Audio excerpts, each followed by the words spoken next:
Jacobins and Jacobins by Aaron D. Wolfe from the January 2001 issue of Chronicles magazine. At the dawn of the 21st century, few of today's public or private school students would argue with you if you told them that the United States of America was founded upon the principle proclaimed in the Declaration of Independence that all men are created equal. They would offer no argument, perhaps, except that they thought the statement was in the Constitution, not the Declaration.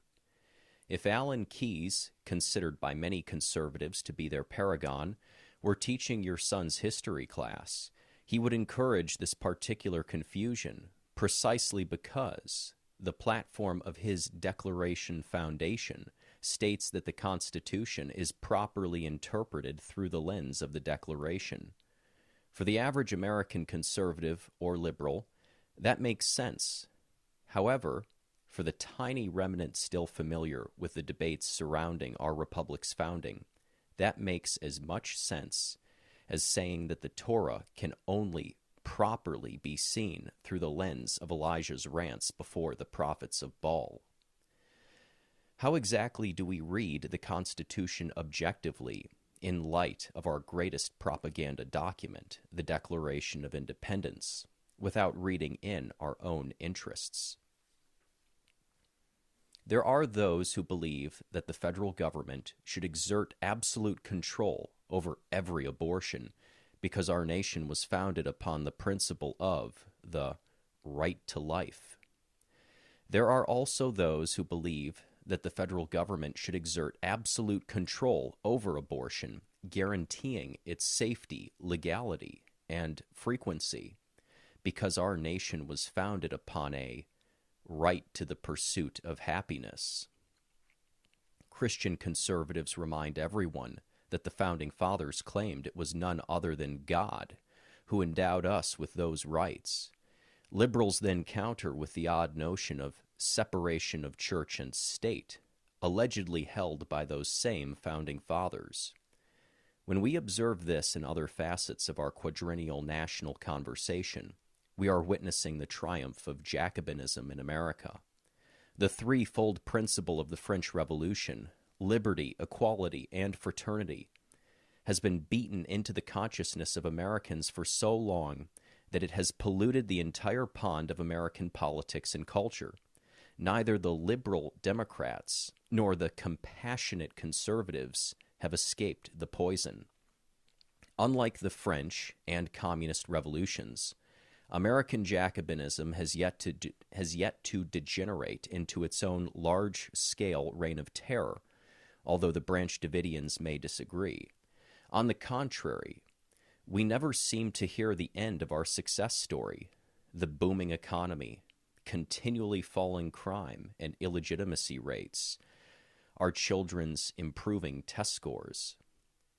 It is still difficult for us to imagine U.S. tanks rolling down the streets over dissidents in Chicago or Detroit, despite their presence in Yugoslavia or Iraq. What accounts for the steady success of Jacobinism in America in light of its violent rise and decline in the rest of the world?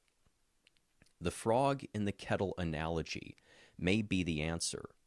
Rather than employing the guillotine or the Red Army for a century and a half, our ruling elite brought the country to a slow simmer through a steady process of centralization while preserving the illusions of progress, prosperity, and moral decency. Each time the slow slouch toward Robespierre has progressed, it has done so draped in the language of traditional religion and Christianity.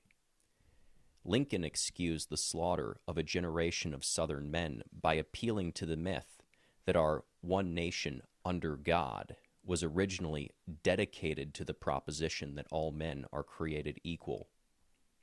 FDR, in his 1933 inaugural address, paved the way for the Jacobin New Deal program of Social Security with the following statement, quote, "The money changers have fled from their high seats in the temple of our civilization.